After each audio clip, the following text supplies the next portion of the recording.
Hi friends, ಎಲ್ಲರಿಗೂ ನಮಸ್ಕಾರ. Welcome back to my YouTube channel. ಈ ವಿಡಿಯೋದಲ್ಲಿ ತಿಳಿಸಿಕೊಡುವ ವಿಷಯವೇನಪ್ಪ ಅಂತಂದ್ರೆ ಕುವೆಂಪು ಅವರ ಜೀವನ ಚರಿತ್ರೆ ಬಗ್ಗೆ ಹೇಳ್ತೇನೆ ಇವತ್ತು. ಜಯ ಭಾರತ ತನು ಜನನೀಯ ತನುಜಾತೆ, ಎಲ್ಲಾದರೂ ಎಂತಾದರೂ ಎಂದೆಂದಿಗೂ ನೀನು ಕನ್ನಡವಾಗಿರು, ಓ ನನ್ನ ಚೇತನ ಆಗು ನೀ ಅನಿಕೇತನ.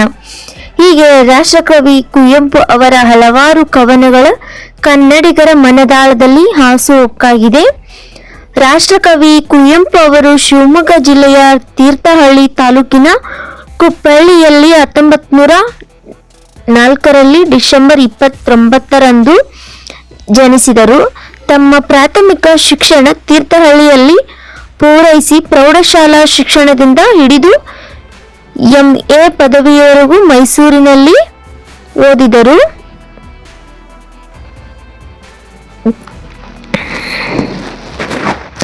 ಕುವೆಂಪು ಅವರು ಕನ್ನಡದ ಅಗ್ರಮಾನ್ಯ ಕಾದಂಬರಿಕಾರ, ನಾಟಕಕಾರ, ವಿಮರ್ಶಕ ಮತ್ತು ಚಿಂತಕ.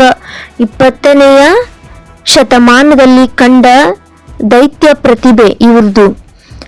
ವರಕವಿ ಬೇಂದ್ರೆ ಇವರಿಂದ ಯುಗದ ಕವಿ, ಜಗದ ಕವಿ ಎನಿಸಿಕೊಂಡವರು. ವಿಶ್ವಮಾನವ ಸಂದೇಶ ನೀಡಿದವರು ಇವರು. ಕನ್ನಡದ 2ನೇ ರಾಷ್ಟ್ರಕವಿ ಕುವೆಂಪು ಅವರು ಜ್ಞಾನಪೀಠ ಪ್ರಶಸ್ತಿಯನ್ನು, ಕೇಂದ್ರ ಸಾಹಿತ್ಯ ಅಕಾಡೆಮಿ ಪ್ರಶಸ್ತಿಯನ್ನು ಮೊದಲ ಬಾರಿಗೆ ಕನ್ನಡಕ್ಕೆ ತಂದುಕೊಟ್ಟವರು ಕೂಡ ನಮ್ಮ ಕುವೆಂಪು ಅವರೇ. ಪ್ರಶಸ್ತಿಯನ್ನು ಮೊದಲ ಬಾರಿಗೆ ಪಡೆದವರು ಇವರೇ. ಮೈಸೂರಿನ ಮಹಾರಾಜ ಕಾಲೇಜಿನಲ್ಲಿ ಓದಿದ ಇವರು ಮೈಸೂರು ವಿಶ್ವವಿದ್ಯಾಲಯದಲ್ಲಿ ಸೇವೆ ಸಲ್ಲಿಸಿ ಉಪಕುಲಪತಿಯಾಗಿ ನಿವೃತ್ತರಾದರು. ಕಥನ ಕವನಗಳು ಕಲಾ ಸುಂದರಿ, ನವಿಲು, ಪಕ್ಷಿಕಾಶಿ, ಶ್ರೀರಾಮಾಯಣ ದರ್ಶನಂ, ಮಹಾಕಾವ್ಯ ಸೇರಿ 30ಕ್ಕೂ ಹೆಚ್ಚು ಕಾವ್ಯ ಕೃತಿಗಳು, ಜಲಗಾರ, ಯಮನ ಸೋಲು, ಬೊಮ್ಮನಹಳ್ಳಿ, ಕಿಂದರಿ, ಜೋಗಿ, ವಾಲ್ಮೀಕಿ, ಭಾಗ್ಯ ಸ್ಮಶಾನ, ಕುರುಕ್ಷೇತ್ರ, ಮಹಾರಾತ್ರಿ, ರಕ್ತಾಕ್ಷಿ, ಬಿರುಗಾಳಿ, ಬೇಲ್ಗೆ, ಕೊಳಲ್, ಸೌದ್ರ, ತಪಸ್ವಿ, ಇತರೆ ನಾಟಕಗಳು, ಕಾನೂರು, ಹೆಗ್ಗಡತಿ, ಮಲೆಗಳಲ್ಲಿ ಮದುಮಗಳ, ಕಾದಂಬರಿಗಳು, ವಿಮರ್ಶೆ ಕಾವ್ಯ, ಮೀಮಾಂಸೆ ಕಾವ್ಯ, ಶಿಶು ಸಾಹಿತ್ಯ, ಹೀಗೆ ಸಾಹಿತ್ಯ ಲೋಕಕ್ಕೆ ನೀಡಿರುವ ಕೊಡುಗೆ ಅಪಾರವಾಗಿವೆ.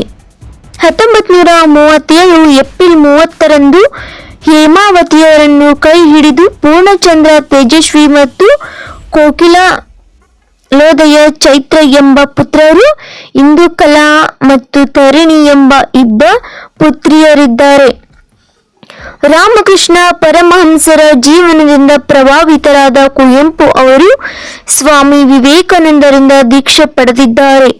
ಕುವೆಂಪು ರಾಷ್ಟ್ರೀಯ ಪ್ರತಿಷ್ಠಾನ ಇವರು ಜನಿಸಿದ ಮನೆಯನ್ನು ಕವಿಮನೆ ಹೆಸರಿನ ಮ್ಯೂಸಿಯಂ ಮಾಡಿದ್ದಾರೆ. 1987 ಶಿವಮೊಗ್ಗದಲ್ಲಿ ಕುವೆಂಪು ಅವರು ಗೌರವಾರ್ಥಕವಾಗಿ ಕುವೆಂಪು ವಿಶ್ವವಿದ್ಯಾಲಯ ಸ್ಥಾಪಿಸಲಾಯಿತು.